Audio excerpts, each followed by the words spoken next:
is Wednesday, December 17th, 2025.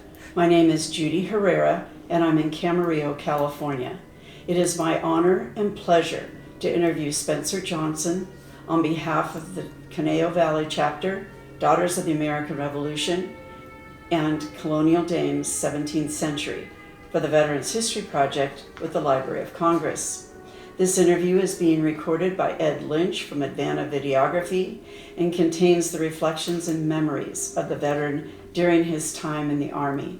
This is Spencer's story. Spencer, you were the only child born to Harold and Ella Johnson in Oak Park, Illinois.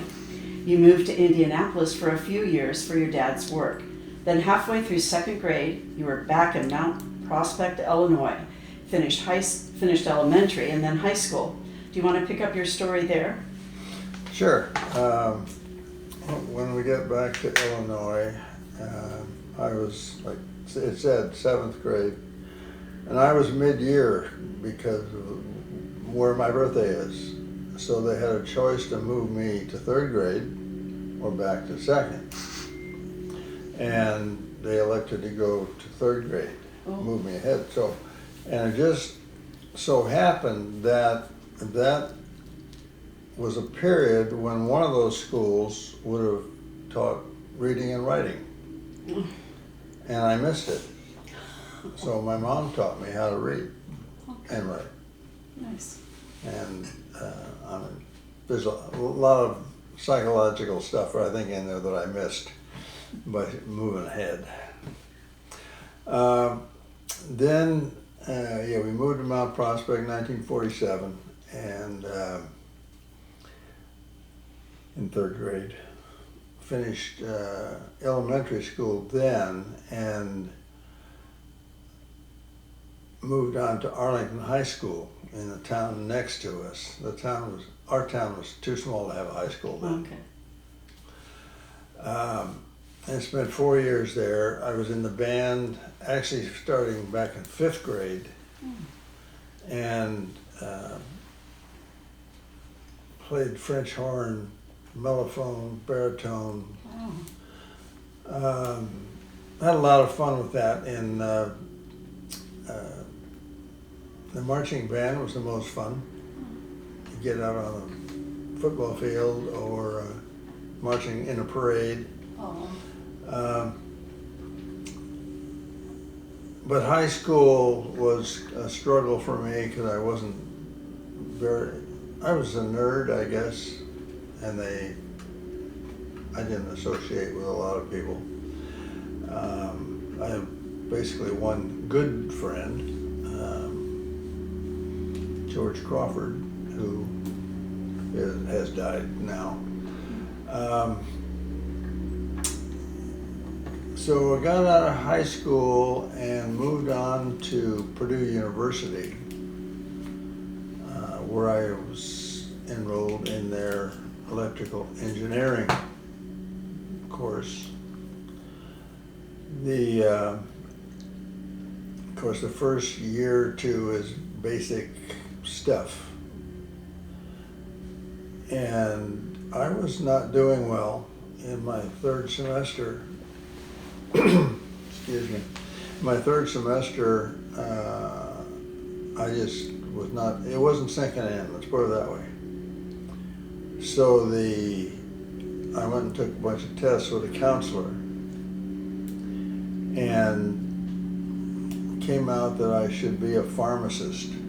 Wow. What they were suggested.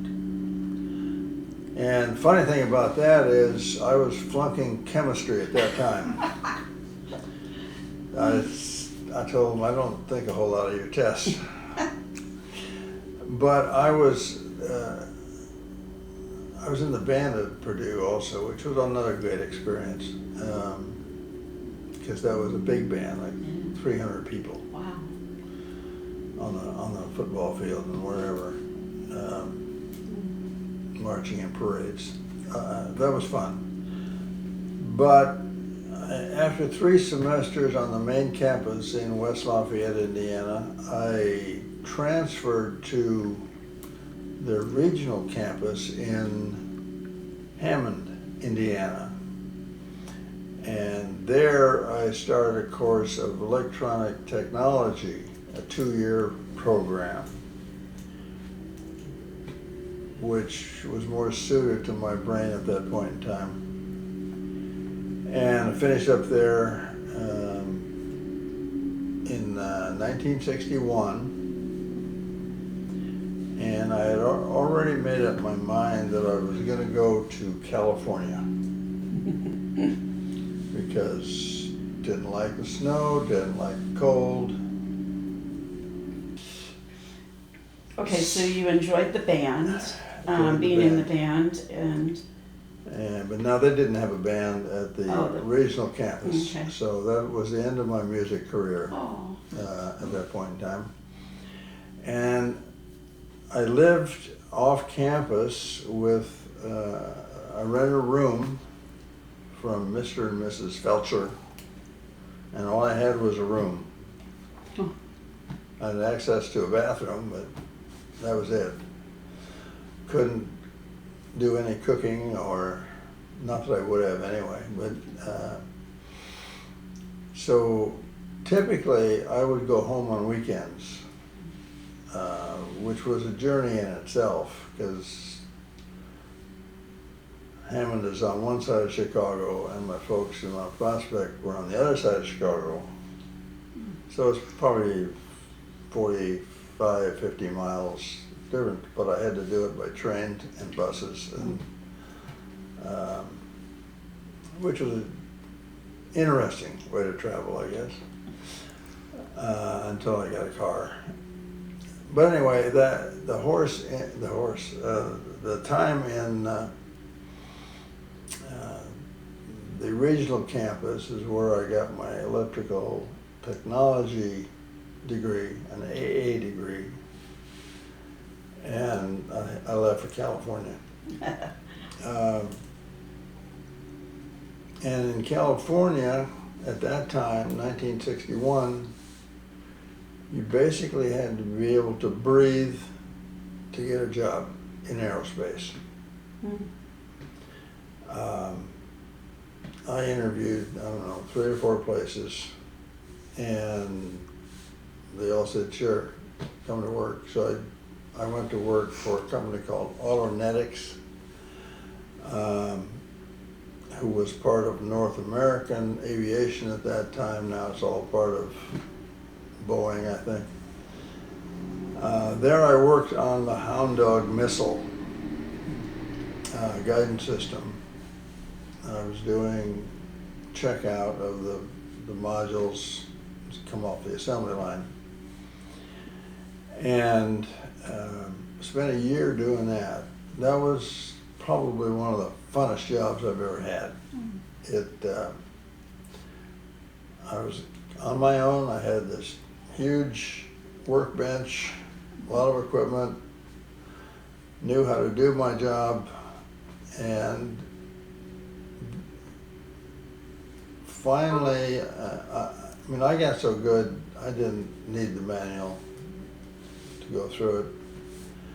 And at one point they set me up with a time and motion study engineer or something like that. He sat next to me, gonna make my job easier or whatever. And so typically this job would take 8 hours to check out one unit, a full day. I checked that unit out in 2 hours. Ooh. Which was great. But the people in the union didn't like it, so I cut a little grief about that. You can't do that. So anyway, I worked there a year. I had an opportunity to transfer to engineering. Engineering wanted me, but the union would not release me. So I said, okay, I'm gonna wait till my vacation, till I get my vacation after a year, and quit. And which I did. Gave him 2 weeks notice, and I figured I got him because I'm the only guy that knows how to check out this unit they're gonna be just scrambling to find somebody else. So I told my boss on Monday, I'll give you 2 weeks. Wednesday, there was a guy in there doing my job. Wow. Wow. They brought in from a different facility. Showed me how important I was. So then I left that job, and I knew I was getting close to being drafted. Oh. I had already had my draft physical, or whatever they call it, in Los Angeles, and was classified 1A, so you were pretty sure to be picked. But I didn't, for some reason, I didn't want to be drafted in California. I wanted to be drafted in the Midwest and possibly hook up with some of my friends, schoolmates. So I left that job. I drove to Seattle. The World's Fair was on at that time. Fun. And spent a day or two there, which was fun, except it was very, very hot that time. And then went across country to Chicago. Actually, Mount Prospect, where my parents lived. Mount Prospect's about 25 miles out of downtown Chicago. And I stayed with them for a while. I tried to get a job, but Chicago at that time was not into electronics. They were sheet metal, mainly, a lot of mechanical kinds of things. So I interviewed with people, and then the other thing, when they found out my age, they said, "Oh, well, you're, 2 more months, you're gone," or whatever. So I tried that for a while, and then I just went to the draft board and I said, I think I was probably 7th or 8th in line at that point, and I said, just put me up on top of the thing. Let's get the show on the get the show on the road. So they did, and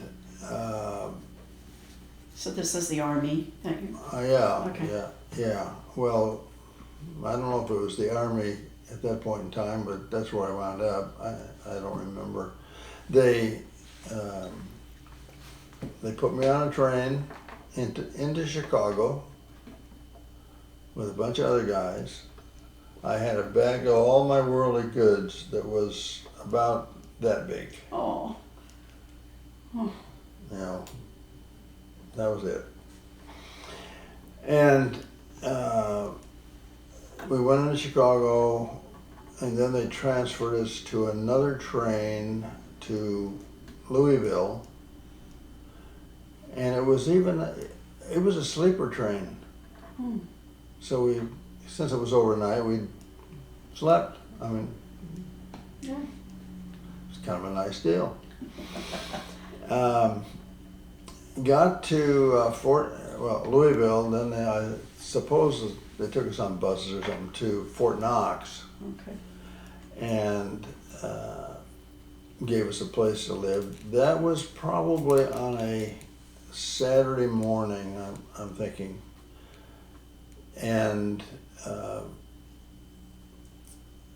the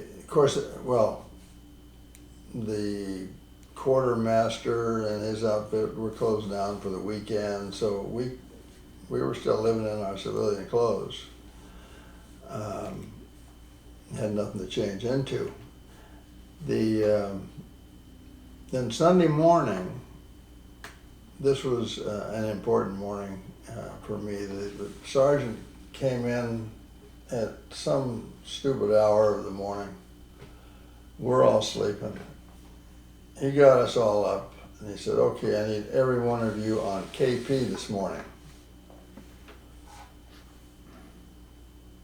And then he paused and he said, "But if you're going to church this morning, you're excused." Well, my hand automatically went up. So And I hadn't been in church in probably 5 years at that point in time. So it was kind of strange to see my hand go up. And so I got out of KP that day anyway. Not to say I didn't have more later. So then we got our uniforms. We were assigned to a company. I don't even remember which company it was for basic. I remember the sergeant in charge of us was Sergeant. Easy to remember. And it was hard work, early morning, late at night, running and doing things you don't want to do.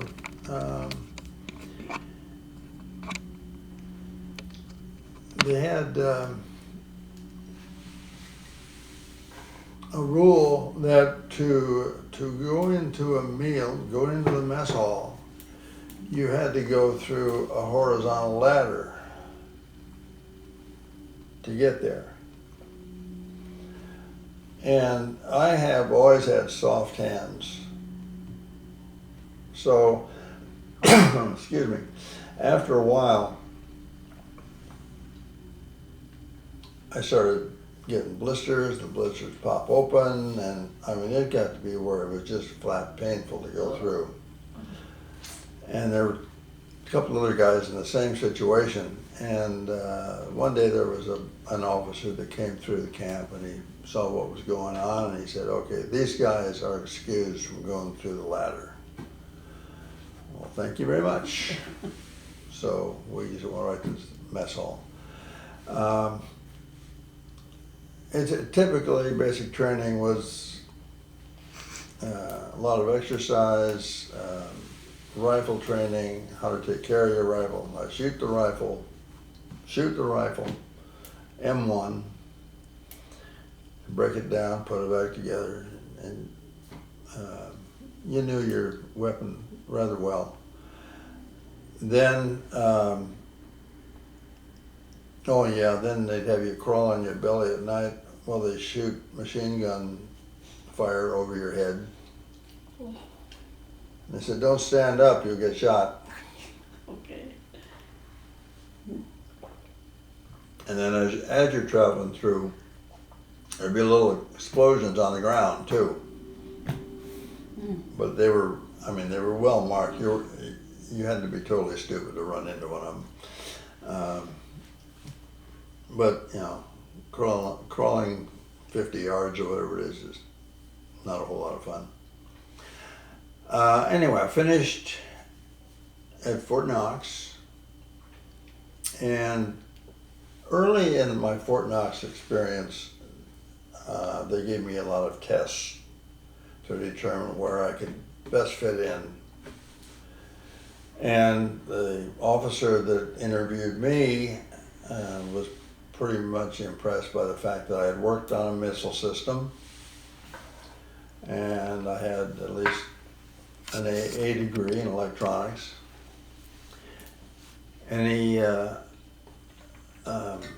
said, this is great, because we need guys over in Germany to work on some missile over there. I forget which it was.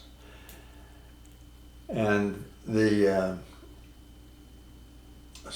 he said, oh, we'll get you over there. And I said, well, that's great, because, you know, you get to Germany, you can go to Italy, you can go to France, you can go see all of Europe.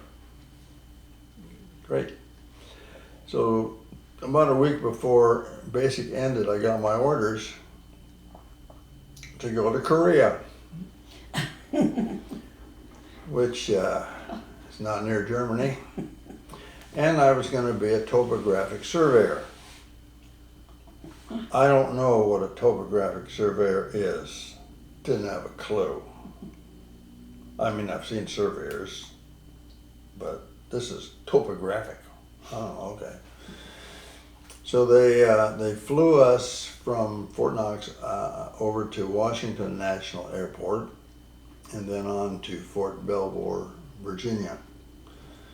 And as soon as I got off the bus, and saw somebody that I thought knew what he was doing. I said, "What is a topographic surveyor?" And basically, it's a surveyor that does measurements for maps. Well, I learned something. So I was there 12 weeks, learning various instruments, techniques, etc. It rained. That was in the spring, like January, February, March, and it was rainy, muddy, not a whole lot of fun. There was a lot of classwork, and I didn't have that sergeant in basic yelling in my face. I mean, you were in school, basically. But one nice feature about it, I was able to go on the weekends, go up to Washington, D.C., and I, see all the sites up there and poke around as much as I could. Were you able to keep in touch with folks, or Just letter writing. letter writing? Yeah. Okay. Yeah, no iPhones. I know, right? Internet. No internet, no nothing. So, yeah, letters. We corresponded by letters. How did your folks feel about you going off? I mean, I know you felt like you didn't have a choice, but you were the only child. How did your mom especially feel about her only child? I don't know that she ever expressed an opinion. Okay. I mean, I have to think that they weren't excited about it. Right. Especially after the Korean War and the World War II that they lived through, and even World War I that they lived through, and with Vietnam cranking up about that time. Right.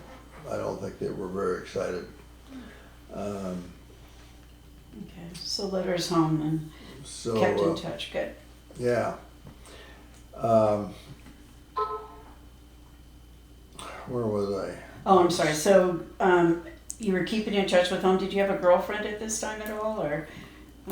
Actually, I did. Oh, okay. I did. Okay. Yeah. But that didn't last long. Once I was out of the picture, she said, "Nah, I'm done with you," Okay. which was probably for the best.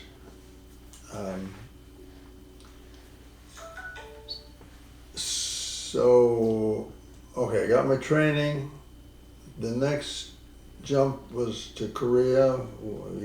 They flew us from Washington, and I think we had at least 4 stops before we got to Oakland. Okay. So, and every time we took off, the fellow sitting next to me would throw up. Oh gosh. Every time. Oh. I said, "Dennis, don't do that." Anyway, he wound up being assigned in the same company I was in. Oh. At least we were on the ground. Yeah. Then we got to Oakland. They put us on the USS General Mann troop ship, which was a whole different experience that I never had before. I should back up a little bit and say that my attitude when I was drafted was, I can either grumble my way through 2 years, or I can just have fun and do what I can. And that was my attitude. Whatever I can do is great, and do my best, and then 2 years, kick me out.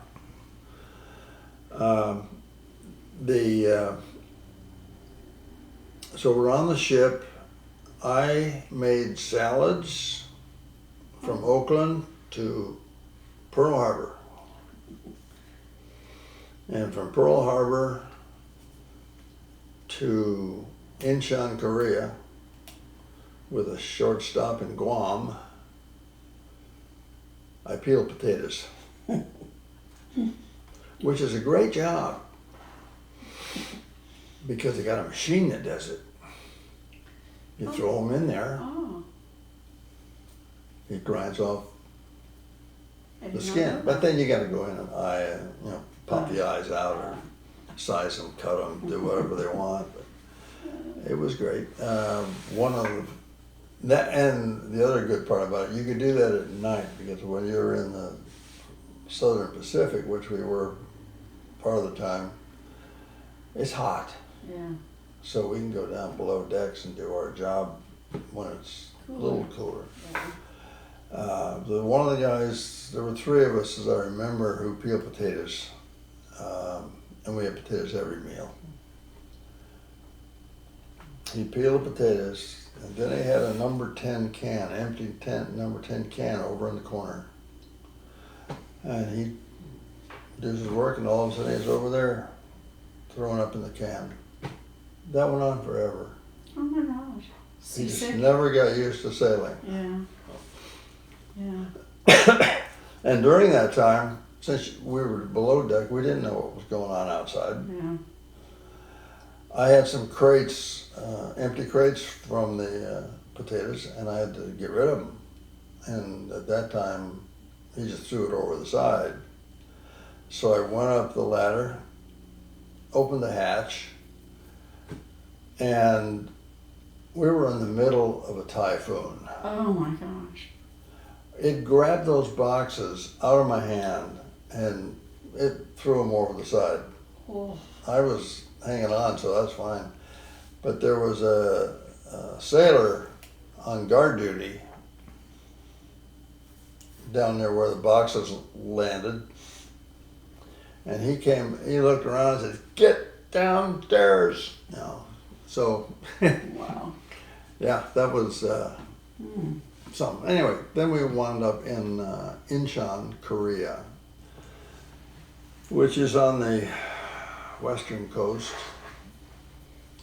Kind of famous because that's where MacArthur went in and won the war. It's also famous for being the second highest tide in the world, from high to low. And then they bust us. We were in a 2.5 ton truck, bouncing around, and went into Camp Eiler, and that's where I met the company commander, and he studied my folder and found out I had engineering background. And again, I have no clue really on what I'm going to do here. They sent me to school. Why am I here? What am I going to do? But this unit I was with, the 40th Engineers, had a survey group, which I was in, and then they had a printing plant, a portable printing plant. And so the company commander asked me, he said, "I've got a problem with the press. The paper's all sticking together." And I said, he asked me if I could help him. Well, I've never seen a printing press. I've never seen a printing plant. I don't know squat about anything. And so I said, "Well, sounds to me like you got static electricity, so have the guys put some pans of water around, raise the humidity in there, and then the paper shouldn't stick." I didn't know if this was going to work. I had a 50-50 chance. Well, it worked. You're a hero. It worked. I didn't have KP or guard duty after that. There you go. There you go. But then I got into the survey group, and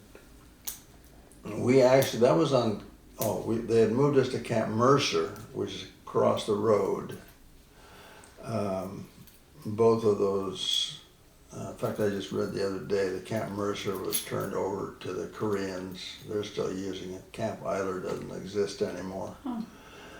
But they shipped me with some other guys down to Osan Air Base.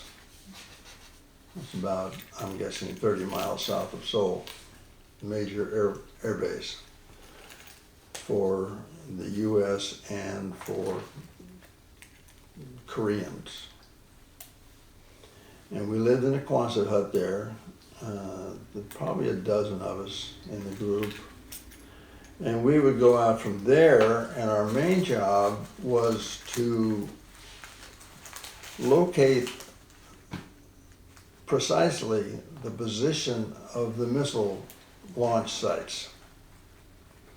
In other words, they knew they had this site and it was where it was on the map, but we got it down to where we knew exactly where it was. Or what the Americans had left there. Yeah. Okay.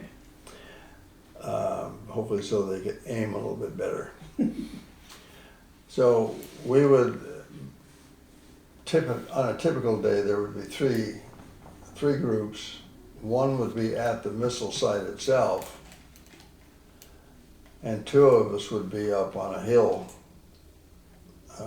somewhere else, so we'd triangulate, and there you are. We also measure the height at that point. Very, compared to today's system with a GPS, very archaic.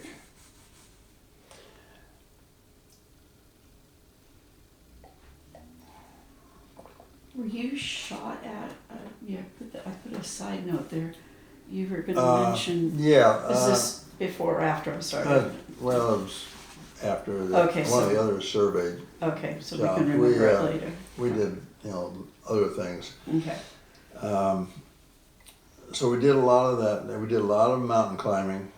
Now, when I say mountains, the highest was probably 3,000 feet. But still, you're carrying 50 or 60 pounds of equipment, so it's a good exercise program. I was in really good shape then, and weighed about 20 pounds less than I do now. And we had 3 Korean Army people that lived with us and worked with us for troop privilege. Number one, they could learn how to do certain things, and the other would be them being translators for us. One of the nice things about this job is during the rainy season, you didn't work. Huh? Mud roads, you couldn't get anywhere. The visibility was bad, and then even when it stopped raining, the roads were still muddy. So about 2 or 3 more days. So we just sat around and played cribbage and mahjong, and went to the movie, and it was life. Yay. But then, there's one point where we did get shot at. We were doing what they call a plane table survey on a road right through a village near Camp Mercer.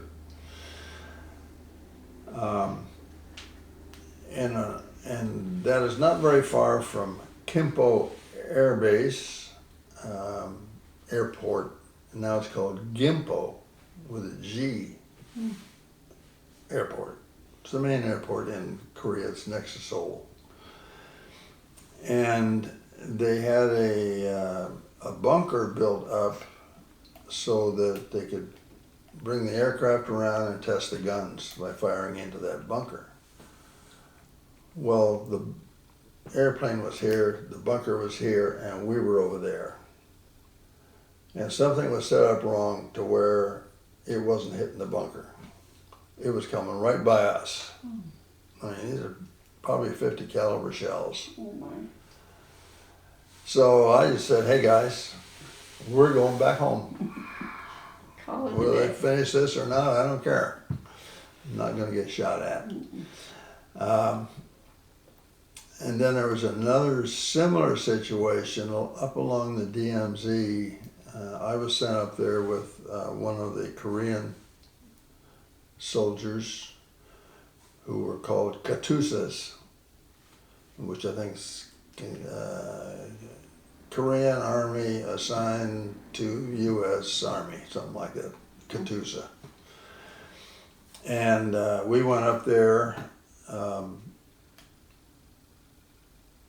and we're looking for a Japanese survey monument because Japan had occupied Korea for many, many years. Well, we never found it. But we came up to a line with 3 strands of barbed wire. 3 strands of barbed wire indicates a minefield. So again, I said, nah, we'll go home. Couldn't find it. But the eerie part about it, you could hear, North Koreans had loudspeakers on the other side, and you could hear the propaganda coming across at that point. So it's kind of, that's too close for comfort. Yeah. And then I guess the other major experience there was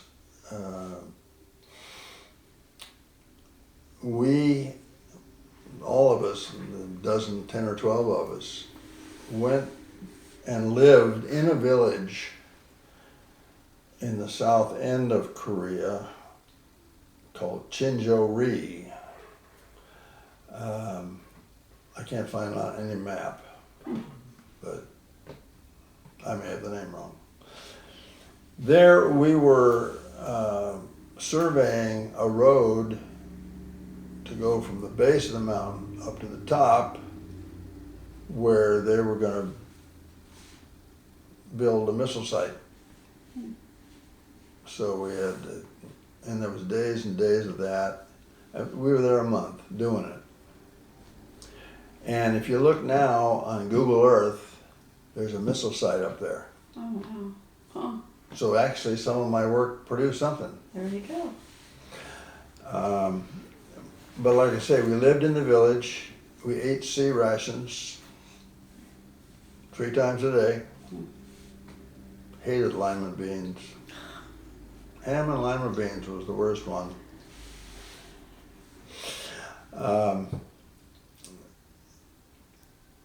And we had our Korean soldiers with us. But we would play volleyball games with the Koreans in the village. They always beat us.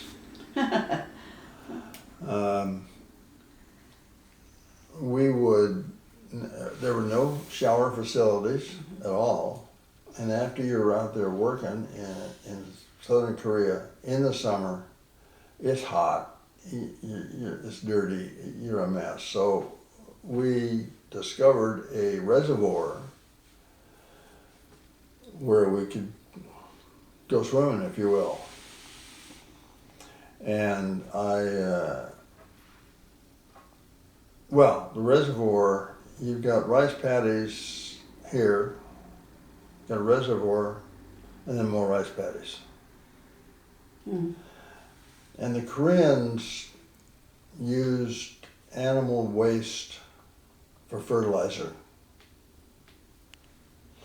So every once in a while you're in there cooling off and getting the dirt off, you see something float by.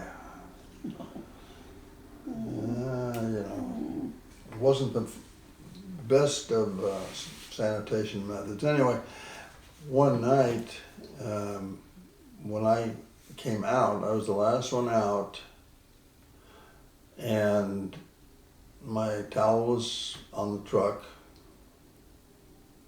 But when I came out, the guys had lined up all the trucks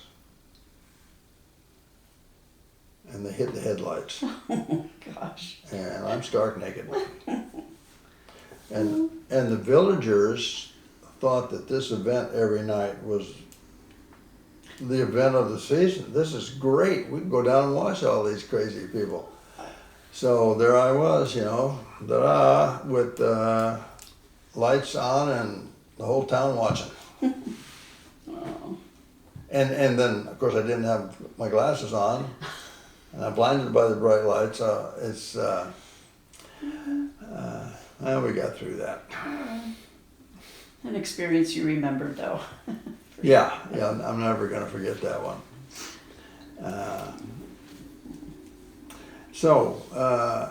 That's basically Korea. Was there another time that you started surveying villagers with sickles came out? There was villagers. Oh, yeah. There was that time we were sent out to do another plane table survey in a field. Actually, there's rice paddies and paths in between and so on and so forth.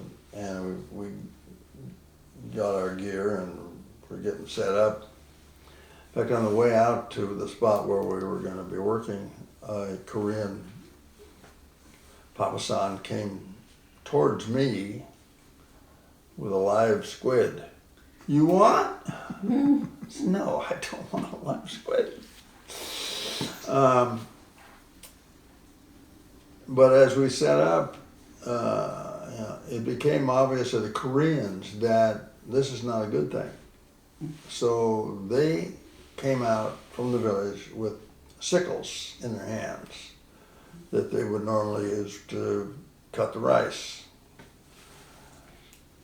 So thank goodness we had those Koreans with us, and they got to talking, and nobody had notified this village that what we were going to be doing. They assumed that if we're out there surveying, they're going to lose their rice paddies. We're going to put an airport in, and what's going to happen to them? They lose their livelihood. And I don't know what happened to that. We never went back to do it, but maybe they gave up. I don't know. I did a lot over there that I have no idea why I was doing it, because I don't know if I just didn't care or they never told us. Probably more like it. But there was one more experience. In a helicopter? Yeah, no, not helicopter. Oh, okay. But towards the end of my tour over there, I really had nothing to do. And I hung out in the barracks at Camp Mercer. And, if they had an assignment for me to do, I'd do it. But other than that, I just kind of hung out. Well, 2 surveyors from Japan came up and they were going to do a gravity survey. I don't know exactly what that means, but they had a couple of boxes of instrumentation, and they would go, we would fly from airport to airport, and they would measure the force of gravity at that point. And we did that for about 3 days. 2 days was in a single engine plane. But then the last day we were going over to Jeju-do Island, which is off the southern coast. And that day we were in a twin. I'm sitting in the co-pilot seat, and the pilot, a captain, we've all got our headphones on. Oh, I heard him ask, "You want to fly it?" I said, "What? You want to fly it?" "Well, sure." I had a taste for flying before I got in the Army, and I wanted to do that. So, it's straight and level. You don't even have to think hardly. So I'm flying the airplane. Wow, this is great. A coyote just went by. Yeah, they are all over, aren't they? Second one I've seen today. You might want to cut that out. Anyway. You get to do that. So I did get to fly it. we went out there and did our thing, and then flew back home. I probably didn't fly for more than 5 minutes, but it was a thrill for me. Yeah, exactly. Um, Did you get R&R while you were there? Yeah, I had 2 trips in the spring of '64. Okay. First I went to Japan. We stayed in Tokyo for about 3 days and saw all the sights there, or at least a lot of them.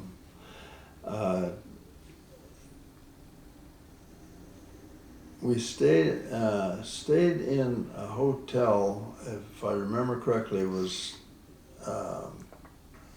designed by Frank Lloyd Wright, Oh, famous architect, yeah.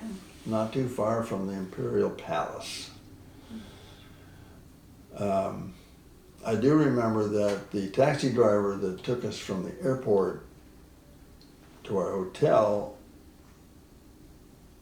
only had 2 controls on his car, the accelerator and a horn. I mean, we flew and bounced, so Oh my gosh. a real thrill ride. But we saw the sights of Tokyo, and then we moved to Hakone National Park. They had taken over the hotel and for R&R purposes. So we got there, and the first day we woke up, it's total fog.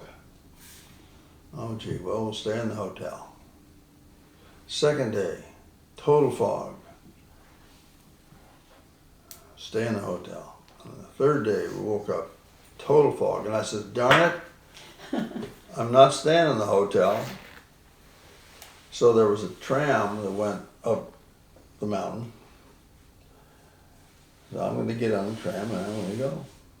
It wasn't 100 feet higher, and the sun was out. Yeah. And you could see Mount Fuji and, you know, the rest of the Beautiful. world. Yeah. All right, let's pick it up. We're in Hong Kong. We are in Hong Kong. A unique city. I would like to go back. There's actually 3 sections. There's the island of Hong Kong, that's Kowloon, and then there's New Territories, which back up to Red China. At that time, of course, now Hong Kong is owned by Red China. So. But did the sites there. Things that stand out are like the Star Ferry that went from Hong Kong to Kowloon for a nickel, Wow. back and forth, all day long. And you go up on some mountain there and see the whole thing. It's so interesting because they're very, very rich people there, and then there are people who haven't got a dime. Mm. I mean, there's at least 2 villages, I guess you can call them villages, that are on the water. They live in their boats. Yeah. Of course, you go to Ventura Harbor, you got the same thing. Mm. People live in their boats. But these people are so permanent that they've got a path, you know, a walkway, and there's streets and everything. They've got numbers on their houses so people can find them. Yeah. That's the first place I was introduced to eating turtle. Turtle. Turtle. Oh. How was that? Well, I think it was good, but Oh. that was 60 years ago. Did it taste like chicken? Probably. Yeah, Hong Kong was. I did a tour around it, and it was amazing. And then the last day, I had to be out of my. Oh, and they were going through a drought at that time, so they would fill up your bathtub in the morning, and that was your water for the day. So if you waited very long, you took a bath in cold water. Let me stop there for a minute. At one point there in Hong Kong, I decided to call home. Normally, through my career in the Army, you'd write letters. They'd write back. You'd wait a week before you saw anything. And when I was at Camp Mercer, we were close to Kimpo Air Base, and Northwest Orient Airlines flew in there, and they had the mail. So whenever we saw them coming in, hey, the Red Tail's coming! And we knew the next day we'd have mail, or hope to have mail. But I decided in Hong Kong to call my folks, so I figured out the time difference, so on and so forth, and when would my dad be home, and you had to set up the call the day before. Oh. Because there just wasn't that many lines, I guess. So I set it up to where it would ring at their house at like 6 in the morning, Okay. something like that. So I called, and my dad picked up the phone, and I said, "Hi, this is Spence." He said, "Who?" "This is Spence. I'm in Hong Kong." "You're where?" One of those conversations. Yeah. But I hope they enjoyed it. I don't know what it cost me. I'm sure it was more than I had. But that was fun. Yeah. And then, like I say, on the last day, I had time to spare. I had to get out of the hotel and, wait for the airplane. So I just figured I'm going to kind of walk around the neighborhood and see what's what. And one of the Chinese folks came up to me and said, "You want a girl?" No. I took off the other direction. The other thing in Hong Kong that I did, which looking back was totally stupid, we played a lot of mahjong in Korea, and one of the Korean soldiers taught us how to play it. And he wanted a cover for a card table that had the mahjong layout on it. And he didn't have one around. So I just said, "Well, I'm going to find you one." So I went into a store, probably several stores, and asked him, no. And finally one guy says, "I know where we can get one. Follow me." So we go out the back of his store, down an alley, up a flight of stairs, and he opens a door, and they have these covers in there. Now, I could have been on the next boat to Shanghai. I didn't know this guy. It's like, dumb mistake, but... Well, when you traveled, you had to be in dress uniform, is that correct? When you were When in you Hong Kong? travel, yes, but when you're in Hong Kong or Tokyo or wherever, You you didn't. wear civilian clothes. So were you not in uniform when I you... was not in uniform. Oh, wow, okay. Yeah, Oh, yeah. I could have, you never know. you never know. God. Did you meet a person from the Argentinian embassy? Yeah, while you there were was there as there well? was a fellow there. I ran into him a lot from the Argentinian embassy, I guess, or he was visiting because he had more free time than I did, and we got to be friends.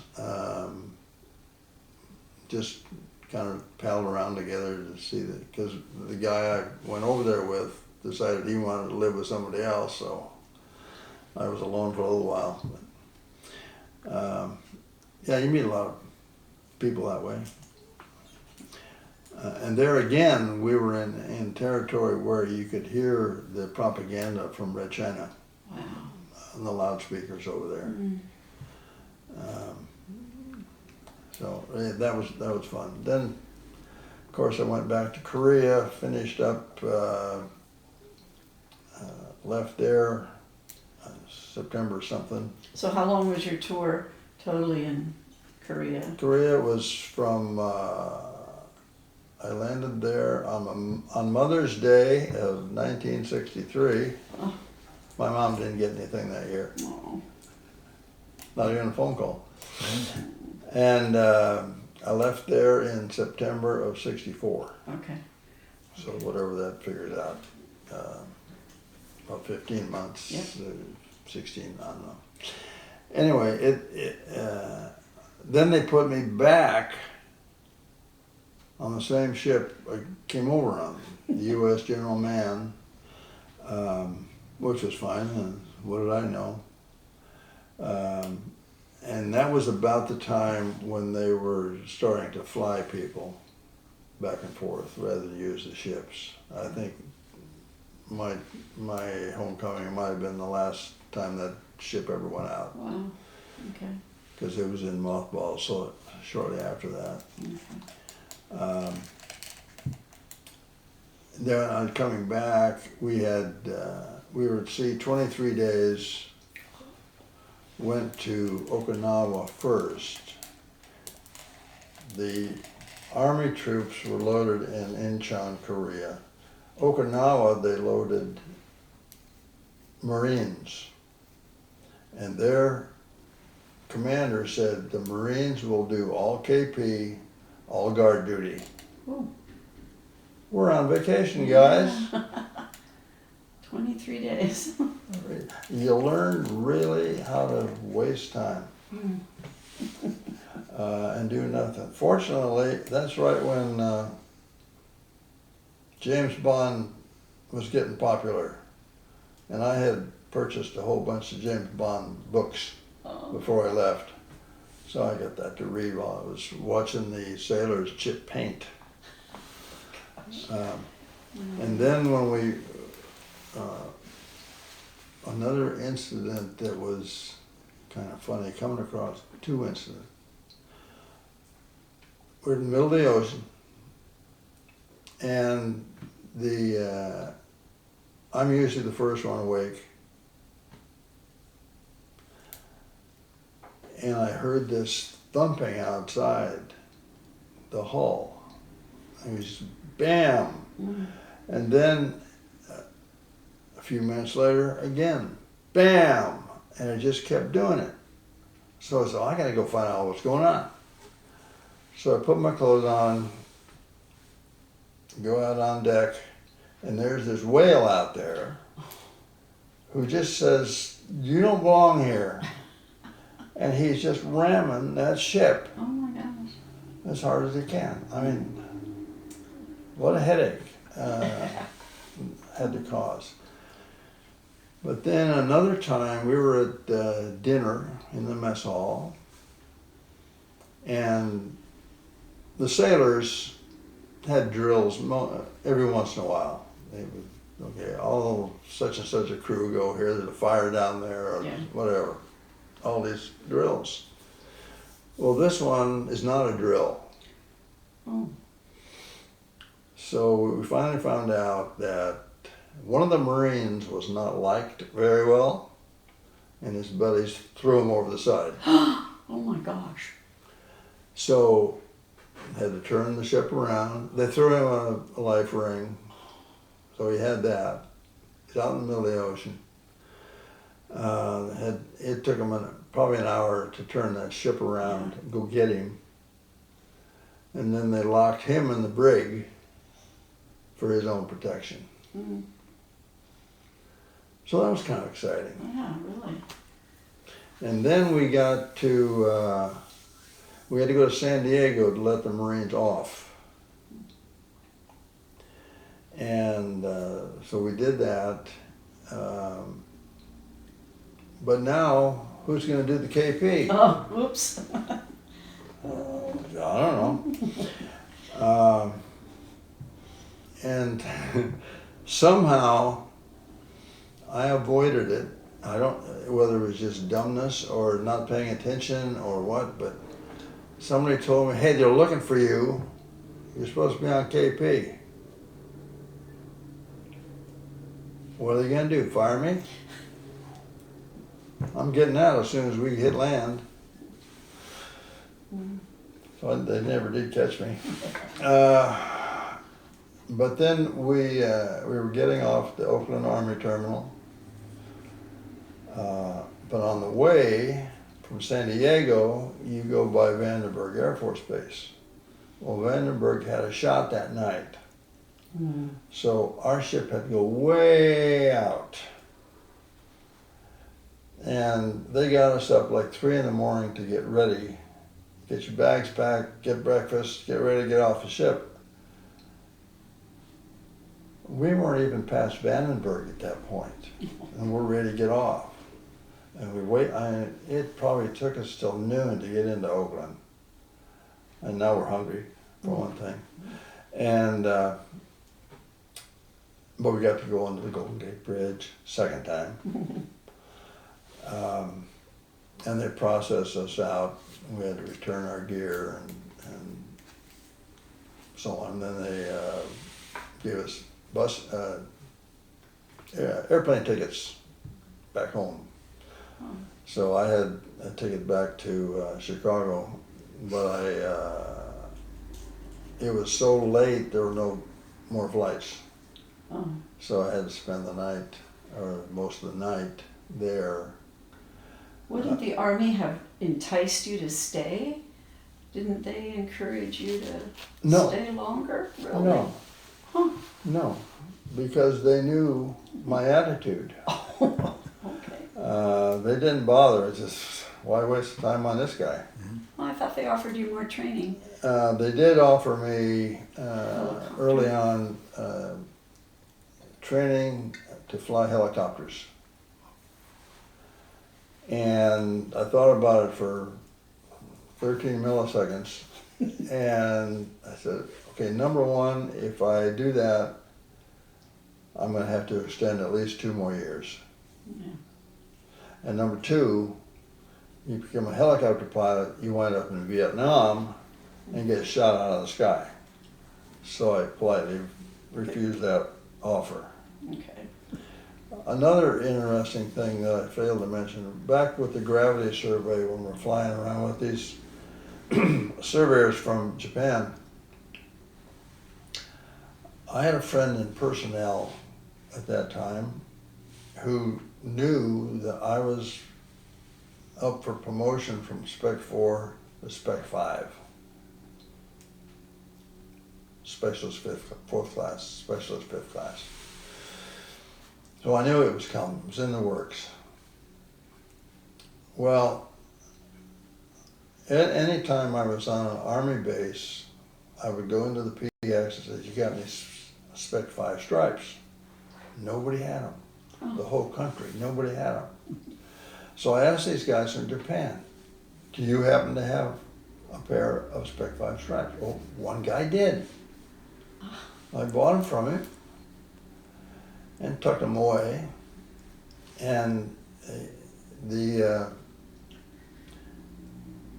I was sitting around the barracks one day doing nothing, and some private came down and said, company commander wants to see you.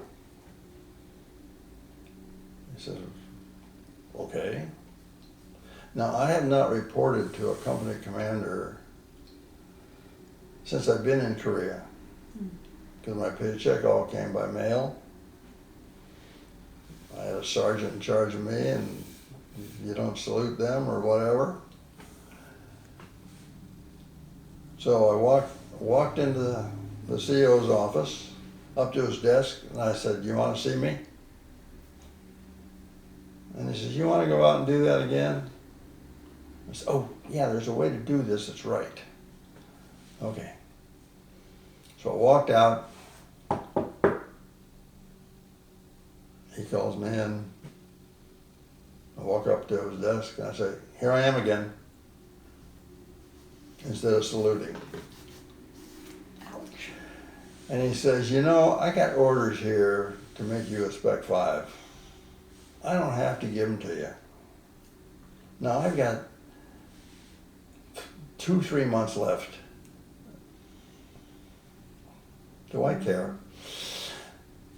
But the thought went through my head is it's going to cause him a lot of grief to send that paperwork back, and he's not going to want to do it. So I said, you know, you got to do what you got to do. Here, get out of my office. So I went back down to my Foot Locker, got the stripes, went to the tailor shop, had them put them on, walked back into the orderly room.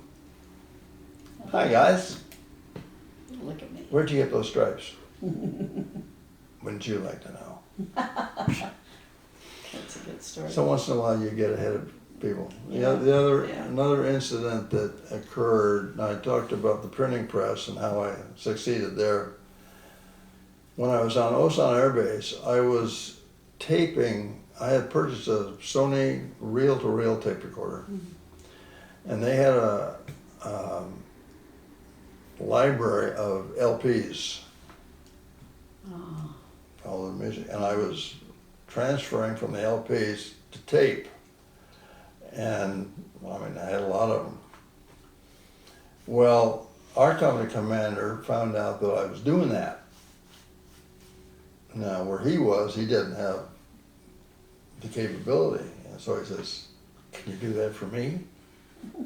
I said, "Sure." So I did something for him, you know. You touch the right points and you get some benefits. absolutely. So anyway, one last thing. When we get out of I got off the airplane in Chicago, O'Hare Airport. By the way, I flew first class. Oh, I was standby, oh, so first class. I loved it. I'll bet. And my folks picked me up. They had moved by that time. We had about 100-mile drive to home. Okay. Now, in Korea, the highest speed limit anywhere is 45. But most of the time you're on a dirt road and you're lucky to do 15 or whatever. So we leave the airport and my dad starts driving like he normally would, and he's got 65 miles an hour, something like that. And I mean, I can't go this fast. Yeah. I mean, I obviously got used to it, but it really scared me Yeah, to be going that fast. I'll bet. So that's my story, and I'm sticking to it. So how did the military impact your life? What did you do? How did you immerse yourself back into civilian life? Actually, it was quite easy for me. I'm at home in Illinois, and I stayed there for a little while with my folks. I don't even remember how long. But then I headed back to California. Did a road trip, went to San Francisco, saw a bunch of relatives, then came down to LA and got myself an apartment and found a job. Again, it was pretty easy to find a job Good. at that point, and back in electronics, checking out electronic. It wasn't missiles, but it was, forget what it was. Were you able to use your GI Bill? I was. Go back to school. I had, after I got out of the Army, I got my private pilot's license Okay. at Orange County Airport. And then the VA said, anybody who's got their private license, we will pay 80% of your commercial instrument training. Nice. I'm ready. So I did that. Actually, I think I started that at Van Nuys Airport, but I finished out at Camarillo Airport, so I got my commercial instrument rating. Nice. which I never really used, but hey, Yeah, they got paid it. for 80% of it. Right. Yeah, And then you went back to school in electrical engineering I again? did. I More went back to school. They didn't pay for any of that. I went back to Long Beach State and finished up my degree in electrical engineering. Got my degree 17 years after I started. It's okay. Okay, do you want to tell us a little bit more about your work experience after the military, after After the military, well, I went to this one company, Babcock Electronics, where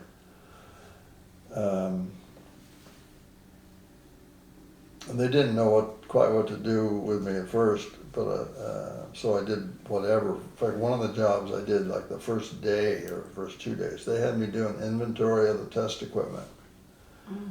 And you had these labels, and you had a bottle of methyl ethyl ketone, MEK, which is a carcinogen. Good. And so all day I'm putting this stuff on these labels and sticking it on equipment. And by the end of the day, I'm feeling really good. This is a great job. Thank goodness it didn't cause cancer, but or hasn't so far. And then I did testing of some of the equipment and that they were building, and finally wound up in the calibration lab and became supervisor after a while. And then from there, well, see, I left there after 8 years, and You met your lovely wife. met my wife there.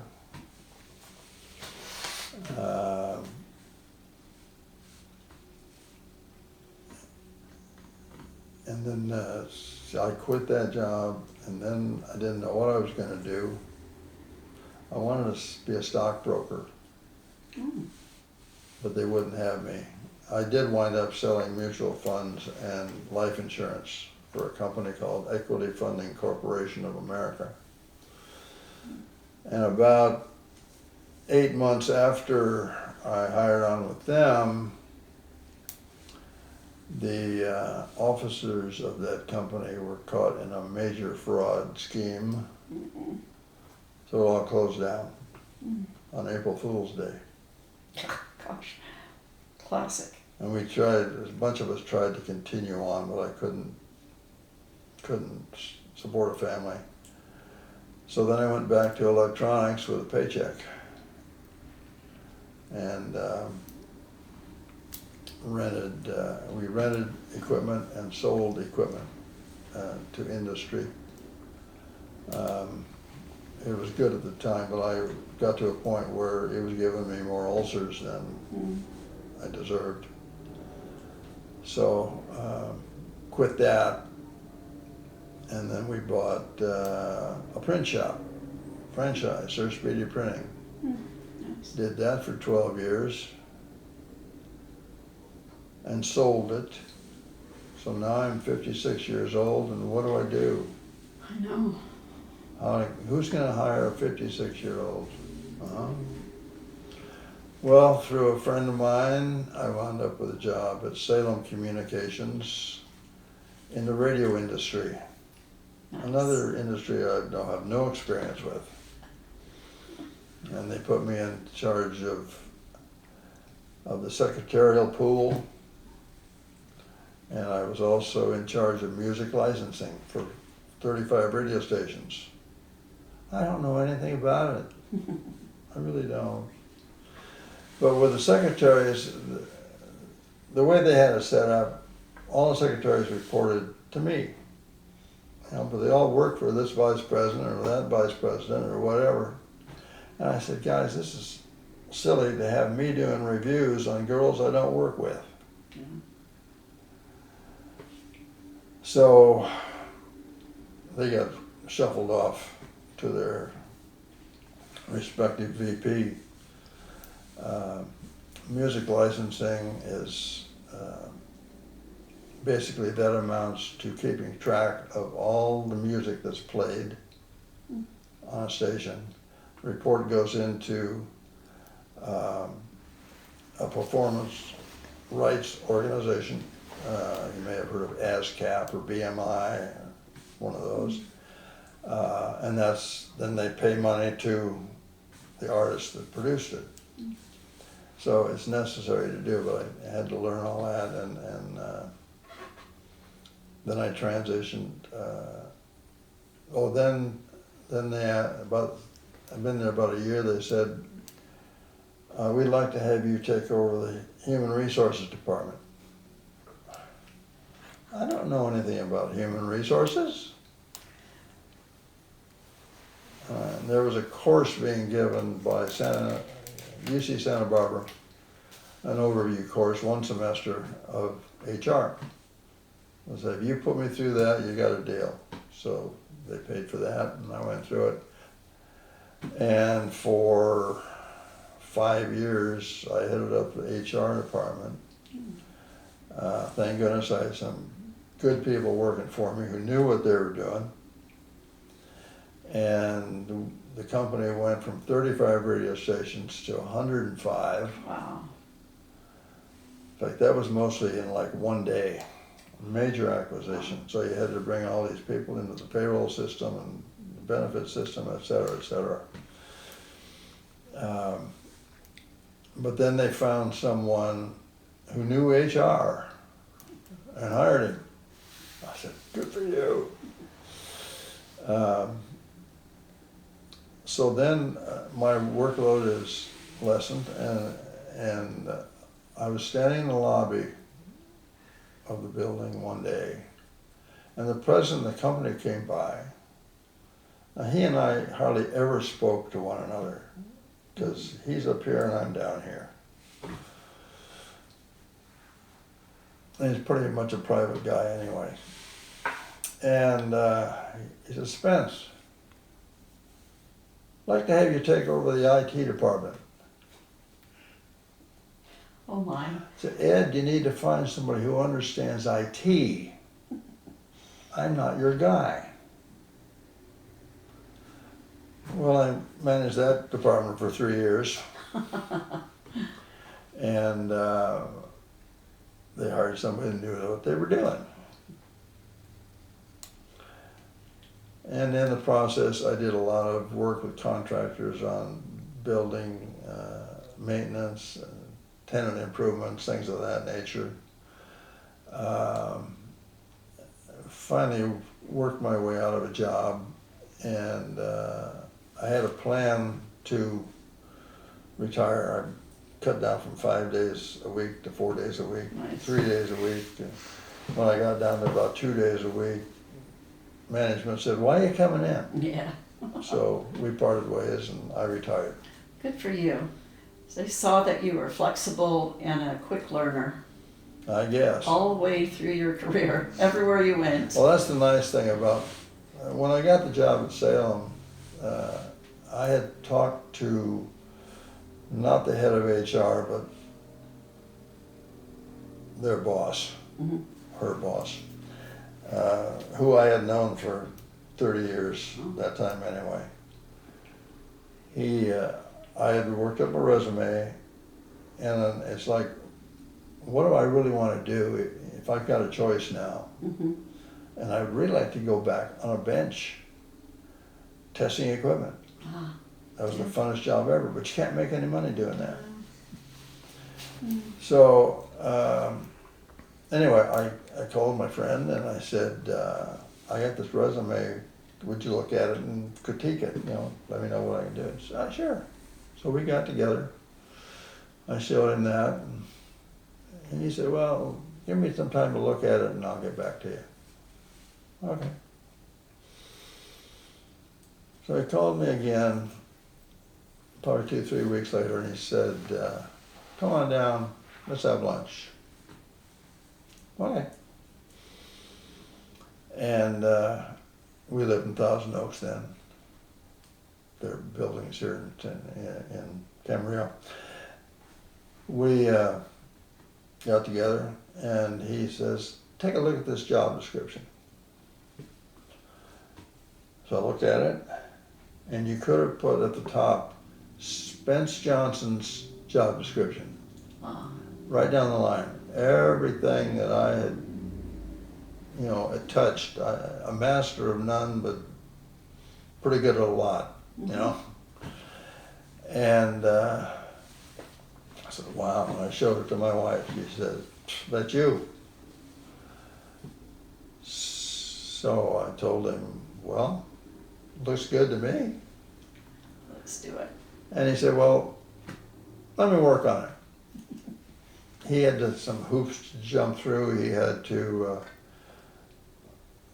post the job internally, so on and so forth. And he called me again. He says, I want you to come down and interview with some of the higher ups.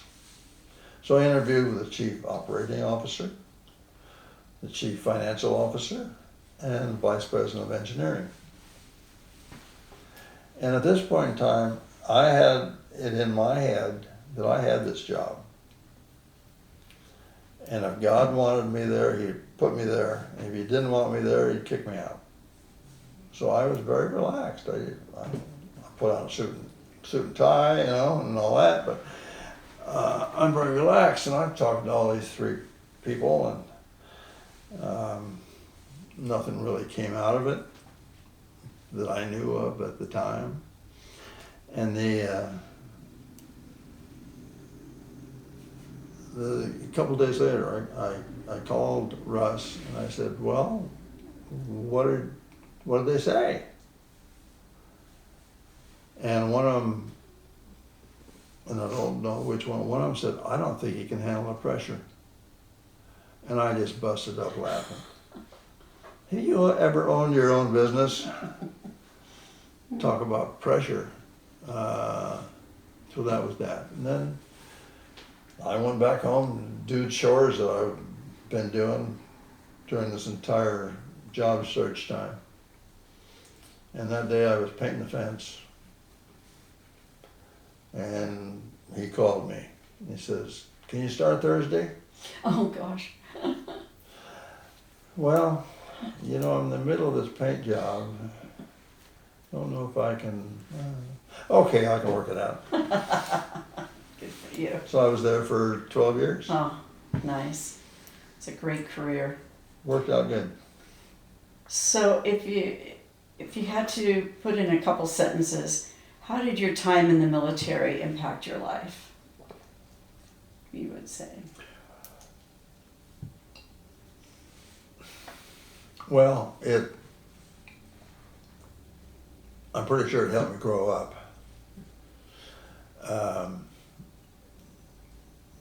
And obviously opportunities to travel the world, to learn a skill, surveying, that I seriously thought about continuing with. And also gave me a better feel for different people from different lifestyles, and in basic training, half of our group, hillbillies out of Kentucky, Oh, yeah. and some of them hadn't worn shoes till they got their boots in the Army.